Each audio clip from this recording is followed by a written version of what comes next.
Poucos artistas sintetizam de maneira tão expressiva a musicalidade da cena inglesa nos anos 90 quanto Massive Attack. Nascido no final da década de 1980, a partir de um coletivo de artistas de Bristol intitulado Wild Bunch, o grupo comandado por Robert 3D Del Naja, Grant Daddy Jim Marshall e Andrew Mushroom Voles fez da criativa combinação de estilos a base para um dos repertórios mais complexos do período, utilizando de elementos de pós-punk, dub, acid house, rap, jazz e música industrial. O grupo alcançou uma posição de destaque nas paradas de sucesso logo no primeiro álbum de estúdio, Blue Lines, de 1991, obra que apresentou ao mundo um novo estilo musical, o trip hop, e revelou outro nome importante do período, o cantor Tricky. 3 anos mais tarde, a banda voltaria com um trabalho ainda mais complexo, musicalmente diverso e repleto de participações especiais, Protection, de 1994, álbum que ainda contou com as vozes de Tracy Thorn, da dupla Everything But The Girl. Porém, foi com o trabalho seguinte, Mezzanine, de 1998, que o Massive Attack não apenas consolidou tudo aquilo que o grupo vinha experimentando desde o início da década de 1990, como ampliou os horizontes do próprio projeto. Renan Guerra, eu sei que você é apaixonado por trip hop. Nós já gravamos um programa conversando sobre o Dummy do Portishead. Recentemente, no podcast Vamos Falar Sobre Música, a gente gravou um especial falando sobre a era de ouro do trip hop, na edição 372. Mas eu queria entender um pouco da sua relação com o Massive Attack. É uma coisa que você curte, que você revisita? Como que foi seu contato aí com essa obra desse projeto britânico aí? Bom, eu acho que como tudo, eu comecei pela MTV. Eu acho que esse é o caminho meio basilar das coisas que eu conheço hoje em dia. E a forma como eles exibiam infinitas vezes o clipe de Unfinished Sympathy foi meio que ali a porta de entrada para o universo do Massive Attack. Mas é interessante porque o clipe de Unfinished Sympathy é meio que uma coisa hipnótica pra mim. Eu vejo ele até hoje, final de semana, gays assistindo o clipe. É um clipe que sempre vai entrar no meio do caminho entre esse clipe. Só que os outros clipes do Massive Attack eram, tipo, muito estranhos. Especialmente os do disco Mezzanine. Então eu lembro que na época foi uma coisa muito esquisita. Eram coisas que me ficavam assim, gente, é muito estranho. Eu não tava entendendo o que estava acontecendo. E aí eu fiz um caminho que é meio... né? Era uma outra proposta ali. Depois a gente vai falar um pouco mais sobre os clipes especificamente, que eu separei aqui, mas eu lembro que tinha esse imagético, e eu acabei me interessando pelo Massive Attack a partir do Heligoland, que é de 2010, que é essa fase que eu estava ali descobrindo esse universo de música. Eu lembro que Paradise Circus com a Hope Sandoval foi algo que me encantou muito, e aí depois com isso eu acabei voltando, e aí quando eu ouvi o Mezzanine de uma forma completa, mesmo enquanto disco, sem ter esse imagético dos videoclipes, foi uma outra experiência.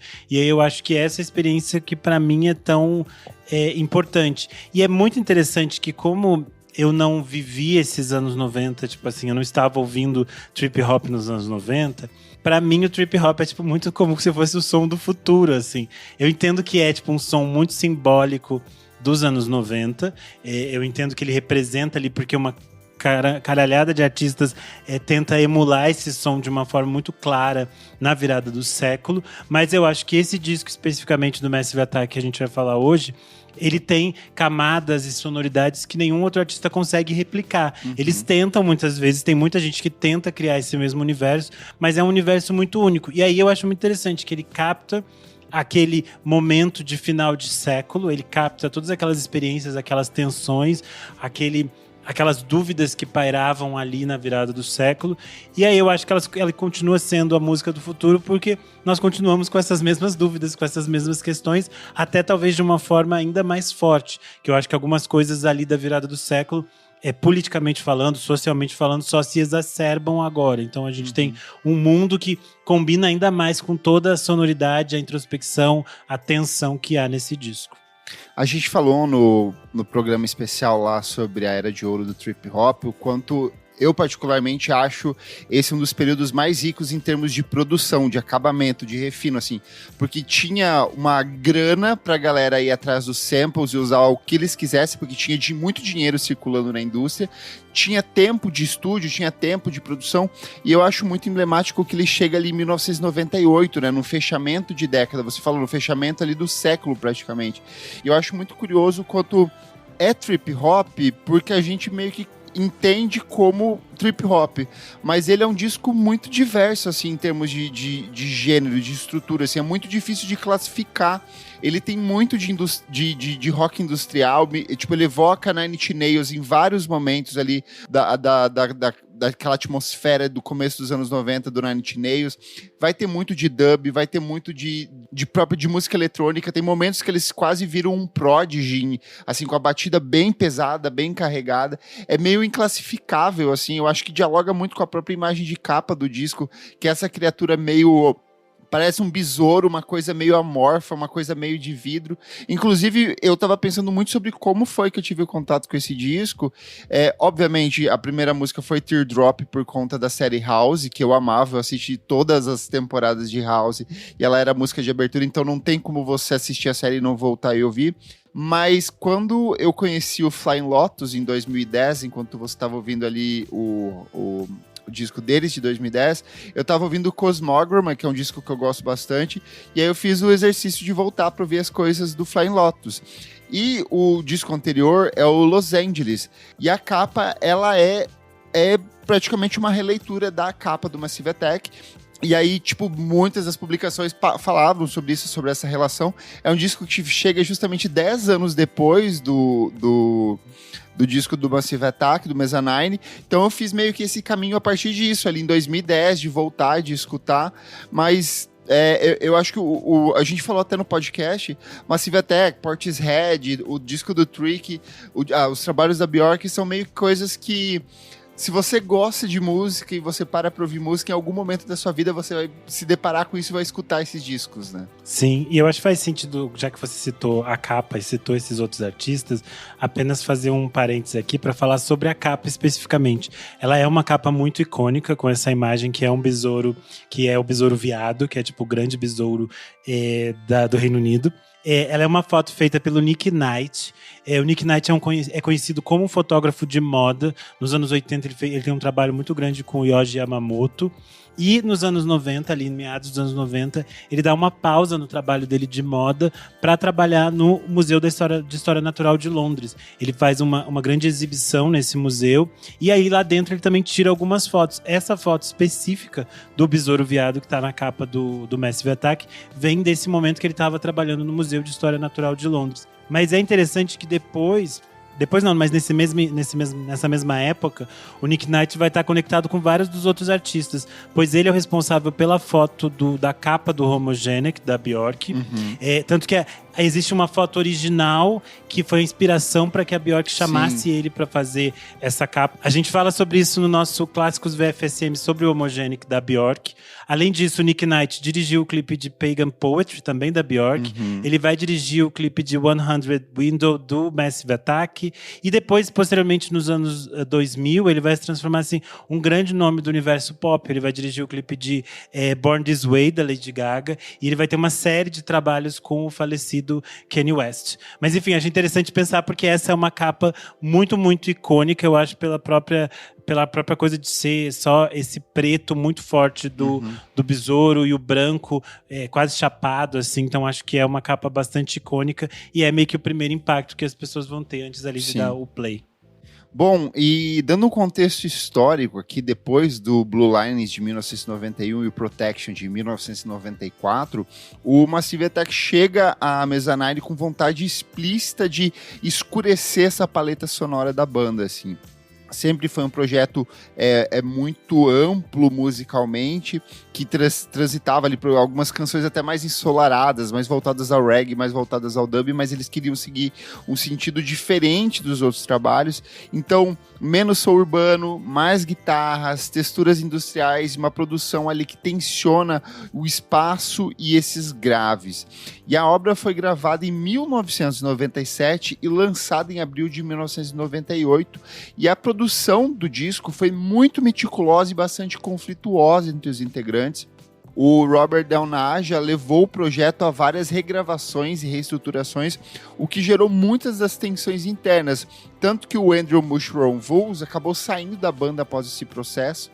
E aí é sempre bom lembrar que o Del Naja, ele vem desse contexto de grafite, ele não era um músico essencialmente, ele era um poeta, um spoken word ali, meio que um rapper, tinha todo esse outro universo. A gente fala bastante no programa sobre a Era de Ouro do trip hop, o quanto eles eram um coletivo de artistas assim que vinham de campos diferentes e que se encontravam ali, e aqui ele meio que assume essa postura de artista, de tensionar a própria criação, de elevar esse material que ele vinha produzido para outros campos da arte ali. E o Mezzanine também marca a primeira colaboração duradoura da banda com o produtor Neil David, que ajudou a consolidar esse som mais climático e cinematográfico do disco. Renan Guerra, pegando esses dois discos anteriores ali, você sente que ele dá uma ruptura, ele é muito diferente? O que você percebe musicalmente em relação aos dois discos anteriores da banda? Eu sei que você gosta bastante, principalmente do primeiro ali, que você falou já.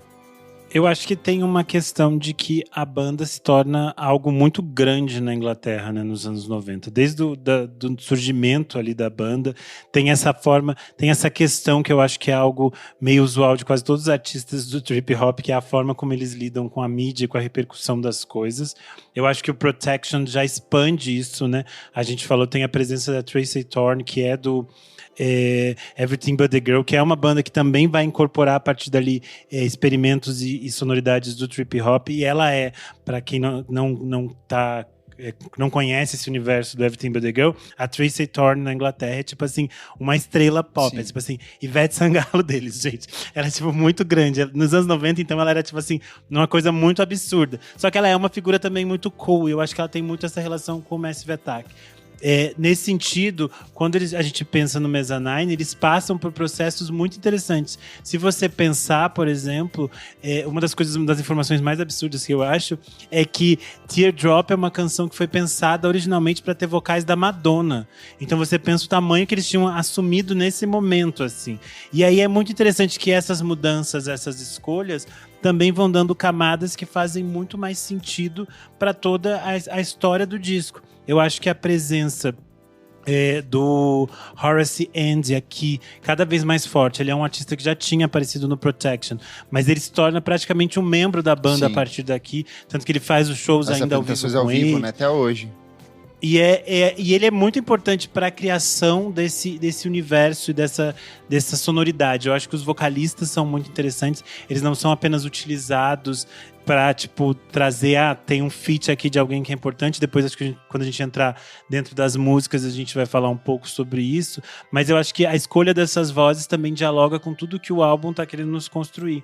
E aí, quando a gente pensa nesse disco sonoramente, ele tem uma densidade, uma tensão, um universo mesmo que é quase sinestésico, assim. Sim. Eu acho que quando você ouve esse disco, você mergulha nele, ele te leva por esses universos que são obscuros, que são estranhos, que são sedutores também, de algum modo. Eu acho que tem todo esse caminho que é percorrido dentro do Mezzanine, que é talvez por isso que seja um disco tão envolvente e que nos gera tantos debates ainda hoje. Eu lembro que uma vez eu li que a Björk, quando ela ouvia Public Enemy, ela ia pro meio do mato da Islândia assim, então, tipo, no meio do campo da Islândia, e ficava ouvindo. E aí eu tinha meu momento Björk. Toda vez que eu ia na casa da minha avó, eu ia no meio dos grãos de planta lá, sei lá, milho e soja, e eu botava esse disco pra tocar. Eu acho muito curioso o quanto ele consegue ser extremamente amplo musicalmente, muito coeso. Eles vão sempre equilibrando, assim, que você tem sempre uma faixa que é tensionadora e densa e alguma coisa um pouco mais leve, mais contemplativa. A gente vai falar mais ali das canções, mas eu acho que a própria sequência ali, Teardrop com Nisha Creeps, por exemplo, você sai de uma coisa muito mágica, quase transcendental, e você cai numa coisa muito densa, muito carregada. Eu sinto que é um sentimento de instabilidade assim, muito característico da produção da década de 90. Se você pega o OK Computer do Radiohead, também tinha esse tipo de oscilação, desses momentos de calmaria e caos constante, mas sempre muito ordenado dentro disso tudo. E apesar desse processo caótico ali, com o Del Naja mexendo e remexendo nas canções, a banda garante ao público assim, um disco que é essencialmente coeso e bastante tenso. E muitas dessas faixas nasceram de experimentos com samples, gravações de campo e manipulações de guitarra e bateria para criar justamente paisagens sonoras claustrofóbicas, como a própria banda já descreveu em entrevista. As letras e a voz dos convidados trabalham como um contraponto humano ali. São fragmentos de narrativa, as próprias temáticas do disco que envolvem paranoia, desejo, vigilância, essa erosão das relações. E a estética combina ali esses elementos que vão pro pós-punk, tem elementos de dub, eletrônica, tem essa sensação de cinema noir ali. Eu acho interessante esse universo de as temáticas, né, paranoia, vigilância.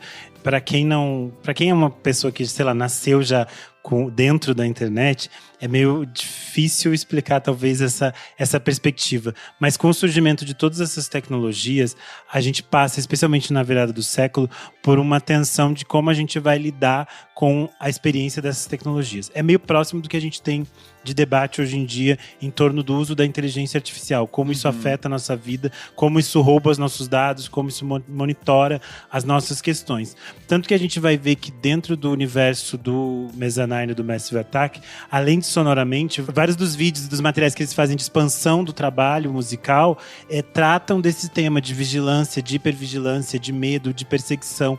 É um tema que a gente vai ver que aparece, sei lá, vai aparecer na Matrix das irmãs Wachowski, vai aparecer posteriormente na vida no Cachê de do Truman Michael também, Haneke. eu lembrei agora. Eu acho que tem várias dessas coisas. É uma discussão que estava muito potente e a gente pensa muito que a virada ali do século vai modificar as nossas relações a partir da tecnologia. E, olhando em retrospecto, realmente se modificou. Hoje em dia, o nosso mundo é outro mundo a partir da tecnologia. E essas questões de vigilância, de paranoia e de como os nossos desejos e as nossas relações são intrincadas a partir disso, apenas seguem ainda mais potentes. Porque eu acho que a gente essas coisas só se tensionam ainda mais, porque ali o disco ainda trabalhava dentro da perspectiva do real. Hoje em dia a gente trabalha cada vez mais as nossas relações, as nossas construções a partir do mundo digital. O mundo digital está sempre conectado a gente. Então acho que essa paranoia, essa tensão é ainda mais forte. Assim. Então acho isso muito interessante. Eu acho que tem uma coisa também que a gente perde entre muitas aspas, um inimigo em comum com a queda da União Soviética no começo da década de 1990. A gente não tem um inimigo, entre aspas, criado pelos Estados Unidos até então. A gente tem pequenas guerras acontecendo ao redor do mundo, mas não tem um novo vilão, que era, sei lá, antigamente, entre muitas aspas, os Vietcongues, o nazista, essas imagéticas criadas pelo cinema norte-americano, pela cultura norte-americana, até que a gente chega ali em 2001, no atentado terrorista de 11 de setembro, onde a gente consolida, entre aspas, um novo vilão, que são os árabes, né? Então aqui meio que as pessoas estavam nessa sensação de algo vai acontecer a qualquer momento, mas eu não sei exatamente o que, né?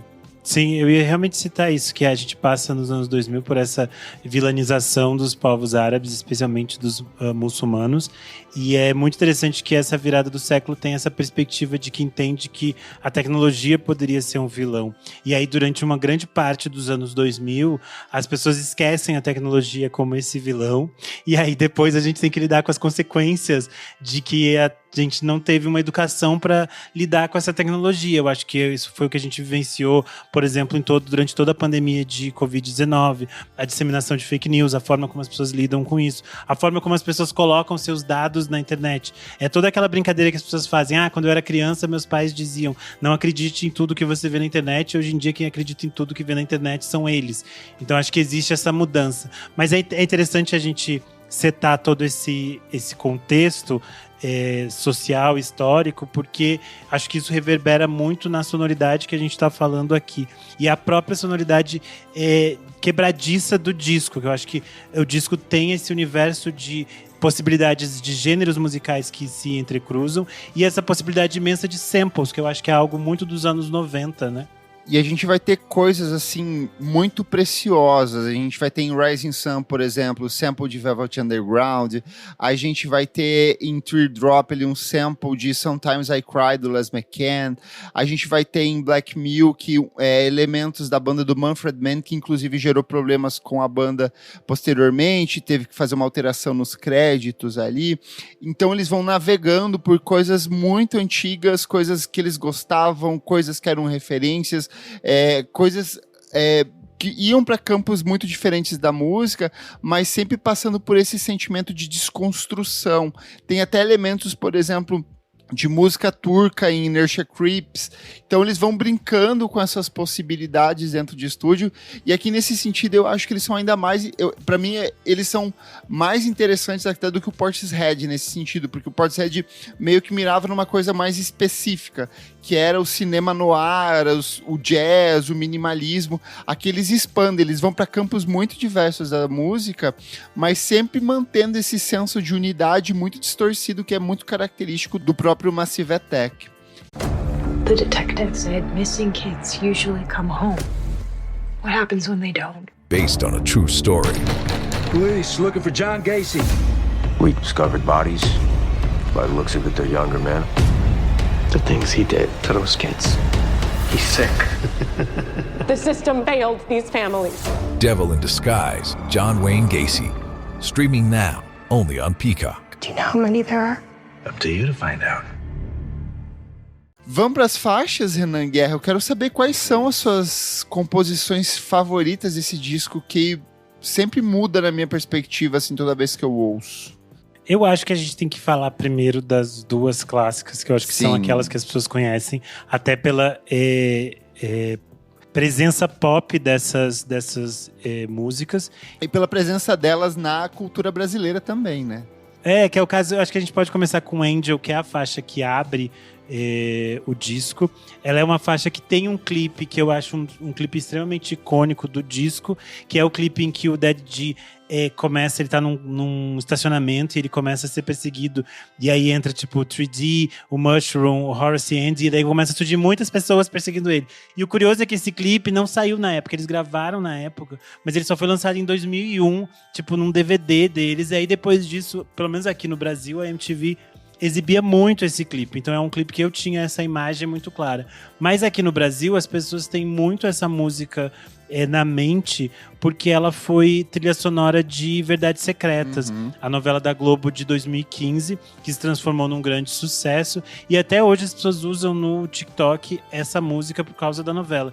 De todo modo, essa música vai aparecer em muitos lugares, em muitas propagandas.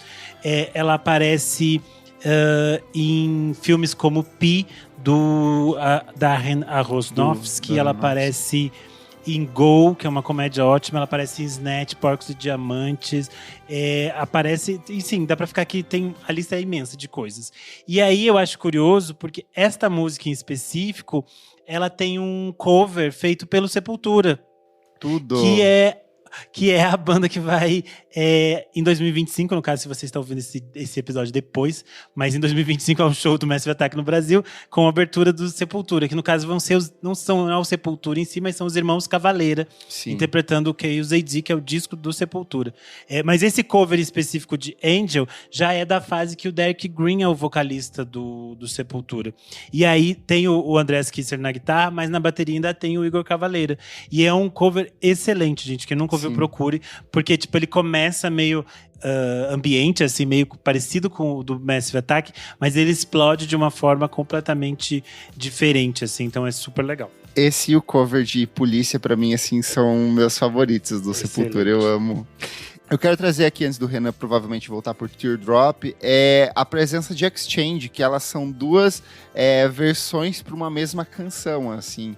Na primeira versão que a gente tem dentro do disco, ela é praticamente um interlúdio, assim, ela é um ato marcando o fechamento da primeira metade do disco.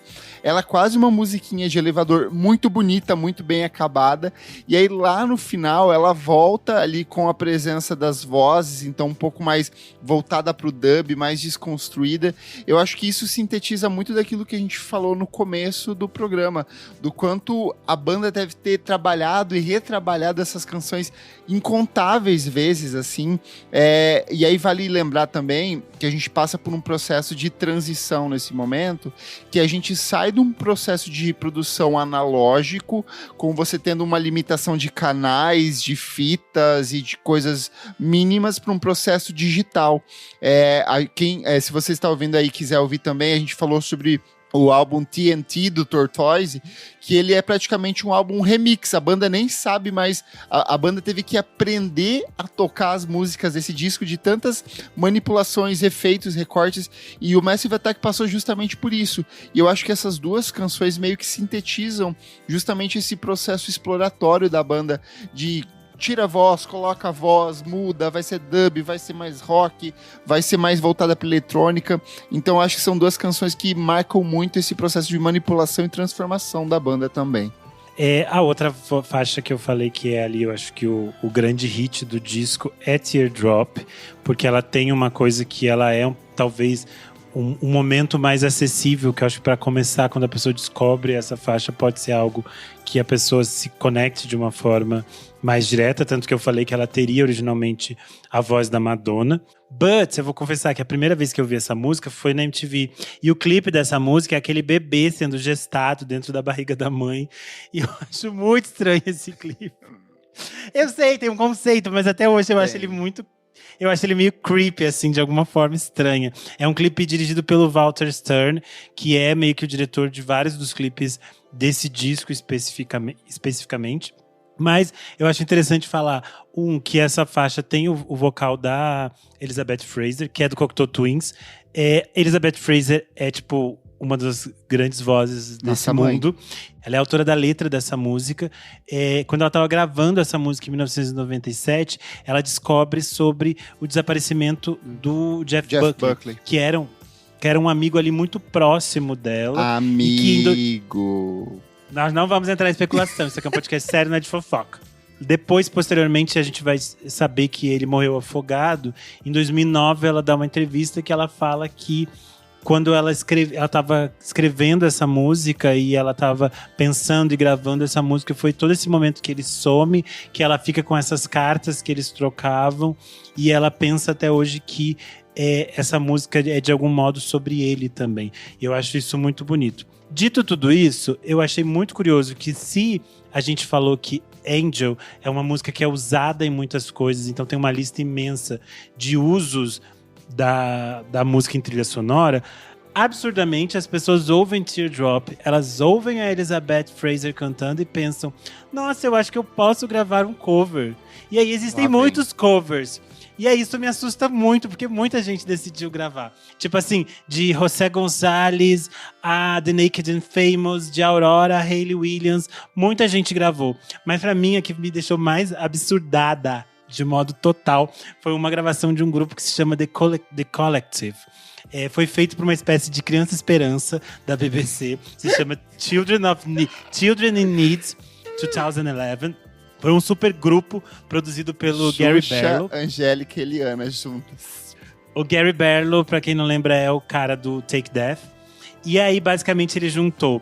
eu não vou citar todos os nomes, tem uns nomes assim que são aquelas coisas que só existem na Inglaterra, mas ele juntou gente como a Miss Dynamite, a Tulisa, Rizzo Kicks e Ed Sheeran. Meu pra Deus. cantar essa Crimes. música. E aí é muito curioso, porque você entra no vídeo dessa música no YouTube, daí as pessoas estão assim: a coitada da Tulisa tá muito nervosa. Gente, não vamos atacar eles, porque isso deve ter sido alguém que escolheu pra eles cantar essa música. Ai, coitados, quem que deu a ideia deles cantar essa... É tipo assim, as pessoas estão com pena deles, sabe? Porque pensaram assim, quem teve a ideia de pegar Teardrop e colocar eles pra cantar ao vivo no Criança Esperança deles? O fato é que essa música até fez bastante sucesso no chat em 2011 na Inglaterra. Pois a Inglaterra é esse espaço, né, específico. Esse mundinho. Enfim. Eu queria só trazer também aqui as canções mais raivosas do disco, tipo Rising Sun, Initial Creeps, The Soviet Girl especialmente. Eu acho que são as músicas mais pesadas ali, as mais pesadarias. Algumas até funcionam na pista, assim, em alguns momentos. Eu adoro. Eu queria muito que o Massive Attack seguisse mais por esse caminho, assim, mais raivoso. Até eu acho que ao vivo, eles meio que materializam isso ao vivo. Eu tava vendo algumas apresentações. Sim. Ao vivo eles são bem mais viscerais, mais intensos. Até o último EP que eles soltaram, que volta para esse universo das conspirações, desse senso político, tem essa carga emocional mais pesada assim. Então eu gosto muito dessas canções que vão para esse lado mais raivoso da banda. Você citou Rising Sun e Initial Creeps. São duas faixas que eu não sabia que elas tinham videoclipe. Eu fui assistir quando a gente estava criando a pauta. Também tem a assinatura o videoclipe de Rising Sun tem a assinatura do Walter Stern também, assim como o clipe de Angel. Eu achei os dois clipes muito bons, porque eles têm muito dessa mesma pegada do clipe de Angel, essa coisa meio de paranoica, bem anos 90.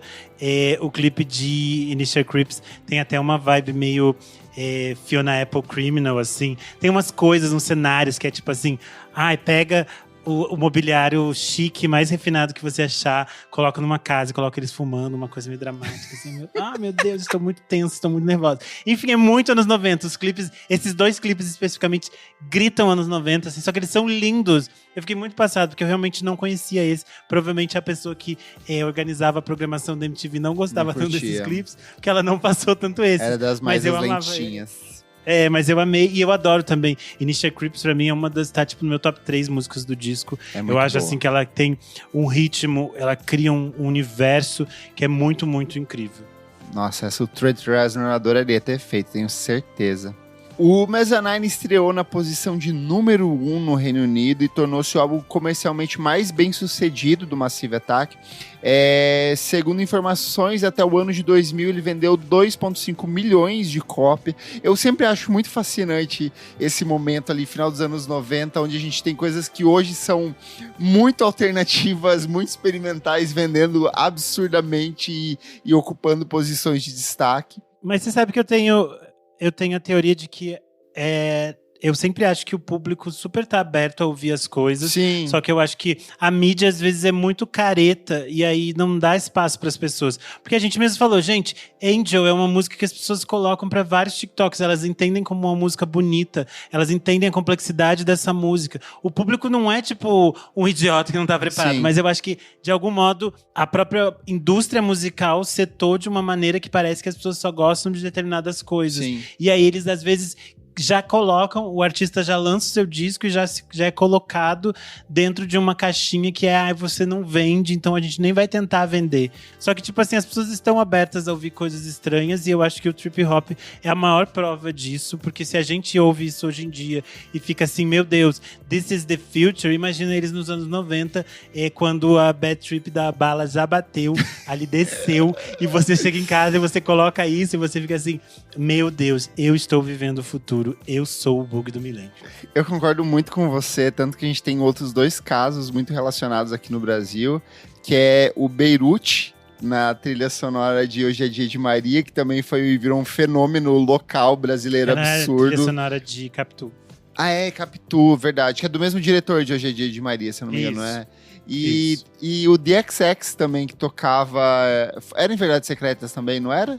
Não, eles tocavam numa outra... Eles tocaram em vários lugares, mas eles tocavam numa série específica. Era uma série das 11 da Globo. Eu lembro era uma série que tinha a Patrícia Pilar, o Cauã Raymond, era uma série meio um vinhedo no Nordeste, era um bafo essa série. Enfim, mas de fato vale muito com o que você acabou de dizer. Assim, o público tá aberto, só precisa ter acesso, né? E o Mezzanine teve singles de grande repercussão: Teardrop, Angel, Initial Creeps, Rising Sun. Nos Estados Unidos o impacto foi menor, ele teve um pico bem modesto ali na Billboard, mas o álbum consolidou o Massive Attack como essa referência musical de um som mais adulto, sombrio e cinematográfico. E o Mezzanine, obviamente, recebeu uma aclamação da crítica muito ampla, figurou em várias listas do fim da década de 90. Críticos elogiaram a produção e essa estética mais sombria, enquanto alguns apontaram essa falta de ganchos melódicos mais habituais, mas era a banda ali tensionando a sua própria sonoridade. Aí eu separei 3 textos aqui, ó. A Pitchfork, um texto posterior, não na época, escreveu o seguinte: Mezzanine articula uma sensação de ansiedade claustrofóbica do século XXI. A produção polida e a combinação de dub, punk e R&B o transformam em um statement inconfundível. Já Rolling Stone destaca o seguinte, que o Massive Attack, abre aspas, ficou ainda mais pesado em Mezzanine, e eles reclamaram que, porém, que muitas vezes essa busca por texturas às vezes sacrifica esses ganchos mais memoráveis. Então a imprensa norte-americana estava sentindo falta de uma formatação mais pop, ali uma coisinha mais acessível. E o Robert Chris Gatto, do Village Voice, analisou o seguinte: ele escolheu faixas como Rising Sun e Man Next Door como destaques, sinalizando que nem tudo funciona igualmente, mas reconhece profundamente essa ambição do disco. Então é um disco que na época teve uma ampla aceitação, mas criou algumas dificuldades ali. O público, a crítica em geral, teve alguns receios em relação ao disco. Eu acho que só falando dessa questão das críticas, eu acho que o tempo também é um senhor, assim, das coisas. A gente citou o próprio XX. Eu tava lendo algumas coisas da época que o primeiro disco deles saiu, e também tinha muito isso. Às vezes existe, no momento que um disco sai, um receio, que eu acho que é correto, dos jornalistas, de não cravarem, tipo, isso é um clássico instantâneo. Sim. Porque quantas vezes jornalistas já cravaram isso é um clássico instantâneo e era um disco que seria esquecido até o final do ano. E eu acho normal que exista uma natureza de você olhar um disco quando ele sai e refletir sobre ele naquele espaço-tempo. E é muito bonito quando um disco que você diz naquele momento, esse é um disco ok, o tempo vai só crescendo e vai te mostrando cada vez que esse é um disco foda. Eu acho que isso é muito mais legal. E o caso do Massive Attack, eu acho que é muito isso que a gente falou. Ele captava e encapsulava ali esse zeitgeist do final do século. E é muito interessante que ele poderia ter ficado datado e preso nesse universo temático, social, político da época, mas não. Tanto sonoramente quanto tematicamente ele se expande. E aí hoje em dia ele continua reverberando porque o mundo segue um caos, o mundo segue na paranoia, as nossas relações seguem extremamente complexas, e faz ainda mais sentido que esse disco continue existindo e que o Massive Attack continue existindo da forma que ele existe. Porque a gente não pode dissociar jamais o Massive Attack de toda a sua atuação política no mundo, da sua existência pública política, de como eles usam esse espaço da sua voz para discutir, para debater diferentes temas, seja a experiência do genocídio na Palestina ou a experiência dos povos indígenas no Brasil e a demarcação de terras. Todas essas coisas estão englobadas no trabalho deles. E aí, assim, meio que em defesa dos críticos da época, a gente tá falando de 1998. Galera, você jovem que está ouvindo, existia um sentimento real de que o mundo ia acabar em 1999. A gente ia deixar de existir por algum momento, por algum motivo. Um meteoro, o bug do milênio, alguma coisa. Então existia um sentimento de a última festa que a gente vai ter. Tanto que a gente tem na Inglaterra um pico de drogas e de festas, de raves. A gente vai ter uma coisa que se chama movimento Big Beat, que é onde ultra se populariza nomes como o Chemical Brothers, Fatboy Slim, o Daft Punk vem ali da cena francesa. Então existia um sentimento de escapismo muito grande, e eram muito poucos os artistas que tinham esse sentimento de galera, calma, a gente vai continuar aqui e as coisas não estão legais. O Massive Attack era um, o Radiohead era outro, a gente tinha vários outros artistas questionando muito do que estava acontecendo, né? E também, se você parar pra pensar, 1998, o sarrafo estava lá em cima, gente. Não era brincadeira. Você não estava lidando com brincadeira. Você estava lidando com Ray of Light da Madonna. Você estava lidando com Music Has the Right to Children do Boards of Canada. Você estava lidando com simplesmente Miss Education of Lauryn Hill, que nunca teve outro igual. Você estava reinventando os robôs em Believe com a Cher. Entendeu? 1998 é um negócio assim... Tudo é muito absurdo. Todos os discos são muito absurdos. Então é natural que, tipo... estamos aqui. Não sei se eu gostei tanto desse disco, porque eu gostei mais de outros 10 que também são excelentes. Excelentes, exatamente. E aí, só uma curiosidade, para a edição de 20º aniversário do disco, a equipe do Massive Attack codificou o álbum em DNA e lançou uma reedição criativa com spray paint contendo material em DNA. Então, assim, eu não sei explicar isso em termos... mas, por exemplo, se eles pegaram uma molécula de DNA, você consegue tocar o disco dentro dessa molécula e esse disco meio que está preservado até hoje, sabe? Essas coisas meio que inexplicáveis. Eles sempre fazem coisas muito complexas de explicar, tipo que nem em 2025 do mapeamento dos rostos. Eles entraram num grande... vortex de fake news, que as pessoas falaram que eles estavam roubando dados das pessoas na plateia para fazer o experimento que eles estavam usando no palco. Daí eles tiveram que vir a público dizer que não, que era um mapeamento de faces, uma coisa que já era usual, que eles estavam utilizando para provar o quanto os nossos dados estão sendo roubados. E aí as pessoas distorceram a mensagem dizendo que eram eles que estavam roubando os nossos dados e não o Estado em si. Enfim, os divos estão sempre aí, né? Sempre avant-garde.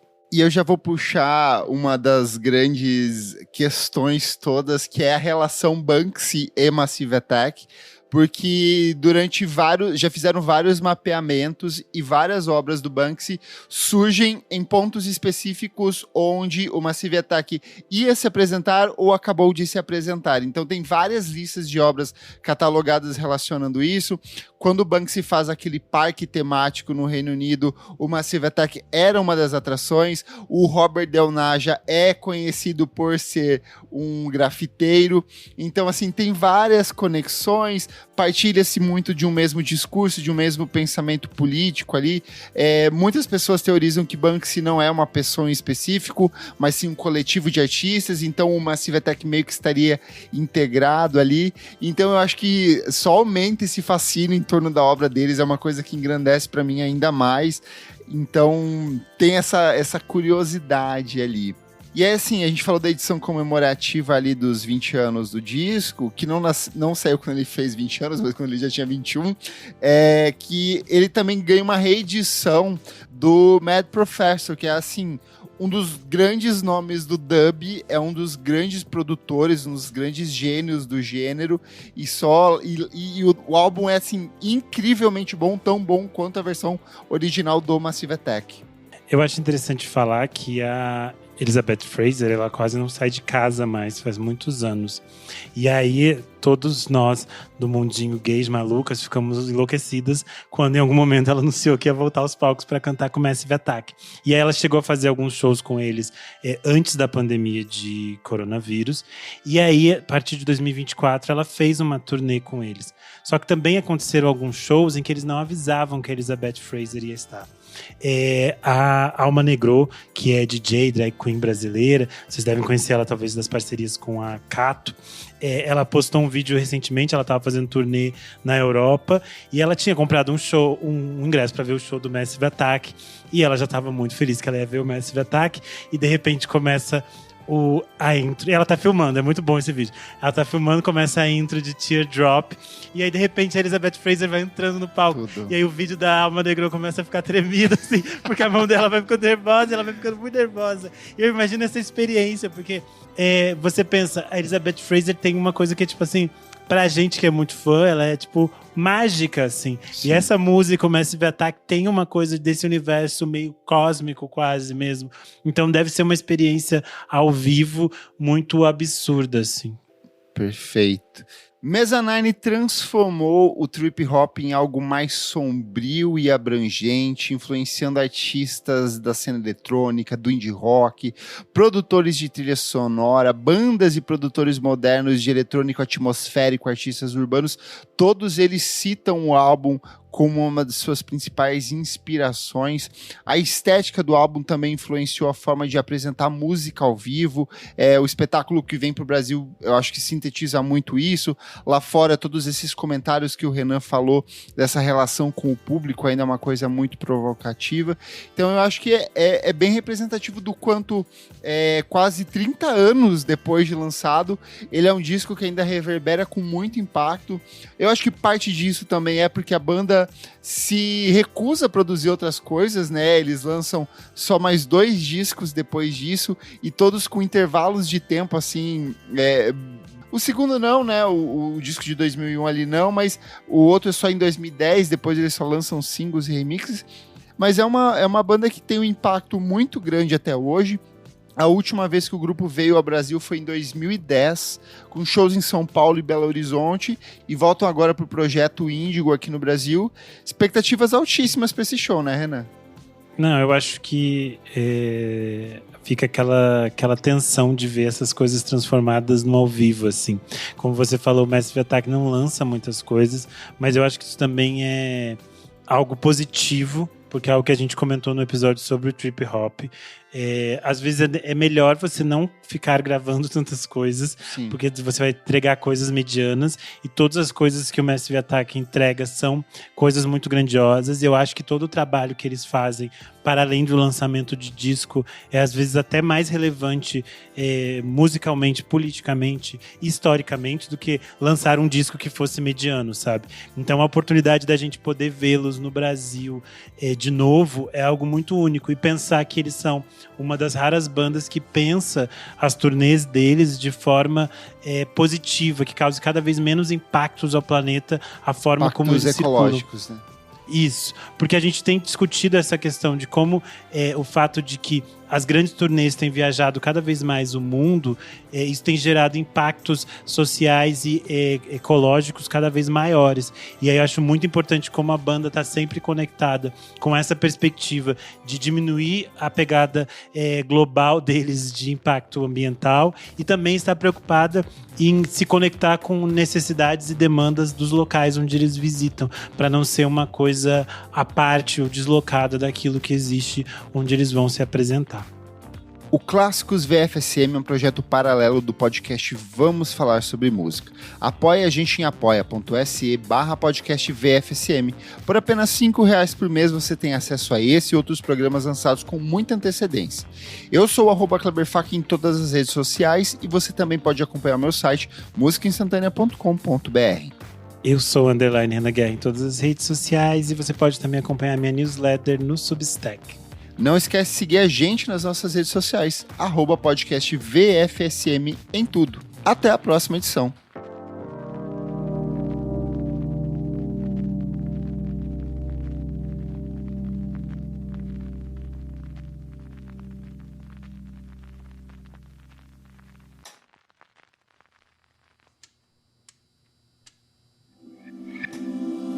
Esse podcast foi editado por Nick Silva.